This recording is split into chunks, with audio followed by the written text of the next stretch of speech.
Hello everyone. তো আজকে আমি অনেক দিন পর বাড়িতে একা আছি। তো একা থাকলে আমি বাড়িতে কিছু না একটা কিছু করি, মানে হয় আমার মুখের চর্চা, না হলে আমার চুলের চর্চা, না হলে শরীর চর্চা, কিছু না একটা কিছু তো করি। তো আজকে অনেক দিন থেকে আমার চুলের কিছু যত্ন করাও হয় না। তো আজকে আমি আমার চুলগুলোকে একটু ঠিকঠাক করবো। তো চলো সেটাই তোমাদের সাথে শেয়ার করবো। টাটা। তো সবার প্রথমে আমি দই নিব। তো দই চুলের জন্য খুব ভালো, শুধু চুল না, মুখের জন্যও ভালো। আমি মুখেও লাগাই প্লাস খাইও, কিন্তু খাওয়া শেষ, খেতে খেতে আবার মাথাতেও লাগাই আর কি। তো আমি এখানে, তো আমি আমার চুল হিসাবে 4 চামচের মতো নিচ্ছি।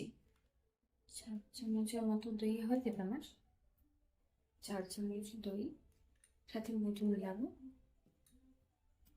দেখো, মধু এখানে 1 চামচই দিব, যে দইটা আর 1 চামচ মধু।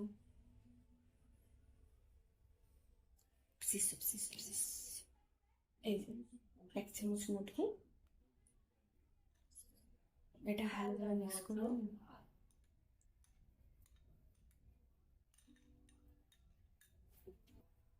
4 চামচ দই আর 1 চামচ মধু, তো আমার এটা চুলের জন্য হয়ে যায়। তো এটা এখন রেডি, মানে চুলে দেওয়ার জন্য একদম রেডি, একদম রেডি, মিক্স হয়ে গেছে পুরো মিক্স। তো এটা এখন আমি আমার হেয়ারে অ্যাপ্লাই করবো।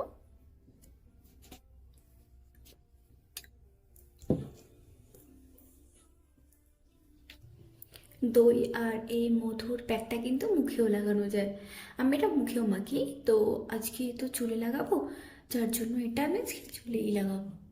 এটা চুল হিসাবে, মানে যতটা যার চুল সে সেভাবেই লাগাতে পারে। তো আমার চুল হিসাবে এতটুকু হয়ে যাবে। চলো অ্যাপ্লাই করি।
এটা এখন আধা ঘন্টার মতো রেখে দেব, 30 মিনিট থাকবে। তারপর এটাকে আমি শ্যাম্পু করে নিব আর কি একবারে। তো তারপর রেজাল্ট। তো যতক্ষণ আমার এই চুলগুলো শুকাচ্ছে, ততক্ষণ একটা কিছু খেয়ে নিই, অনেক লাগাতে লাগাতে আমার খিদে পেয়ে গেছে। তো চলো কিছু খাওয়া যাক। চা, তো এদিকে চা হচ্ছে এখন,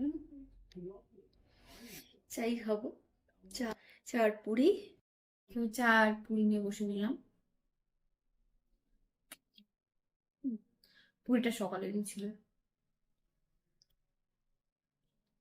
এটা খেয়ে মাথাটা ধুয়ে নেবো।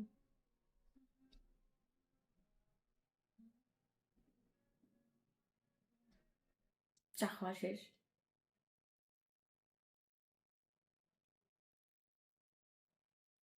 চা খাওয়া শেষ। তো এখন চুলগুলো ধুবো, এখন চুলগুলো ধুতে যাবো। তো আমি স্নান করে চলে আসছি, তো চুলটা দেখানোর জন্য যে দই আর মধুর কার্যকারিতা কতটা, মানে কাজে, মানে ফায়দামূলক হয়।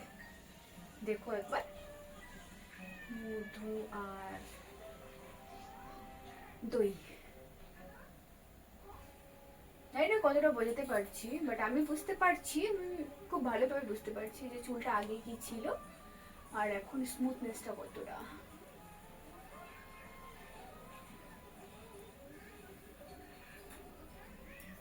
সপ্তাহে যদি একদিনও দেওয়া যায় না তো চুলগুলো ভীষণ ভালো থাকে।